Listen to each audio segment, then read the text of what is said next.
Cintia, ¿qué tal? Buenas tardes. Una coincidencia particular considerando el 8M, el Día Internacional de la Mujer. Por un lado, lo que recién escuchábamos, la elección de Sandra Quiñones, o el acuerdo en todo caso para que Sandra Quiñones, la primera mujer fiscal general del Estado de nuestro país. Y por otra parte, hoy también se aprobó en el Senado la ley de paridad. ¿Qué quiere decir esto? Tiene media sanción, ahora va a depender básicamente de la Cámara de Diputados. Ricardo nos va a hablar más de este tema y sobre todo, fundamentalmente, qué significa la ley de paridad, ¿verdad? ¿Qué es lo que va a suceder si es que finalmente esta ley llegara a sancionarse? Ricardo, adelante, por favor. Hola Jorge, ¿qué tal? Y la ley de paridad democrática, planteada principalmente por el sector de mujeres, contó con el apoyo de una mayoría de 32 legisladores. 5 senadores del Movimiento Colorado Añetete votaron en contra y en la misma línea el senador liberal Fernando Silva Facetti, argumentando el supuesto carácter inconstitucional y arbitrario de este proyecto. Por su parte, la senadora Esperanza Martínez del Frente Guazú y la colorada Lilian Samaniego expresaron su deseo de avanzar hacia una sociedad más equitativa, contando con la participación de las mujeres en más espacios de decisión. Escuchemos el debate que se generaba en la Cámara de Senadores. El proyecto de ley comentado vulnera el artículo 117 de la Constitución, que establece que los ciudadanos, sin distinción de sexo, tienen el derecho a participar en los asuntos políticos directamente o por medio de sus representantes.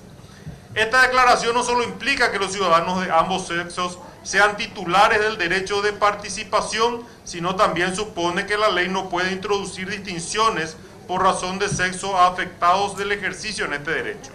Y para transformar esa sociedad necesitamos estar en los espacios de poder.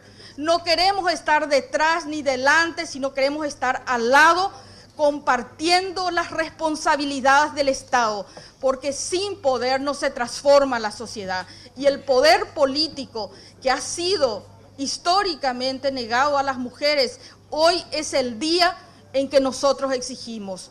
Lo que busca este proyecto de ley es la igualdad real de oportunidades entre el hombre y la mujer en los cargos electivos y en los cargos administrativos.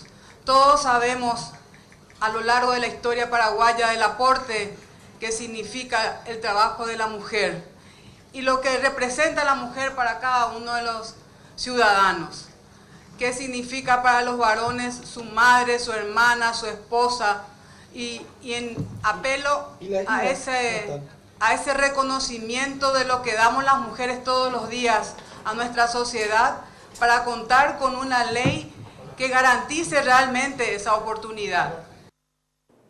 Para que la ciudadanía y los televidentes puedan entender mejor, este proyecto plantea la confección de las listas para las elecciones internas de los partidos y movimientos con un 50% de varones y 50% de mujeres de manera alternada, es decir, un hombre, una mujer o viceversa. Pero la nómina final de candidatos y candidatas para las generales será el resultante del sistema DON de acuerdo a las modificaciones introducidas hoy durante el debate en la Cámara de Senadores. Actualmente la justicia electoral exige la participación de la mujer en un 20% en las listas de los partidos, alianzas y movimientos políticos. En las elecciones pasadas, de 125 lugares en el Parlamento, solo el 21% está ocupadas por mujeres. El proyecto ahora pasa en la Cámara de Diputados para su discusión.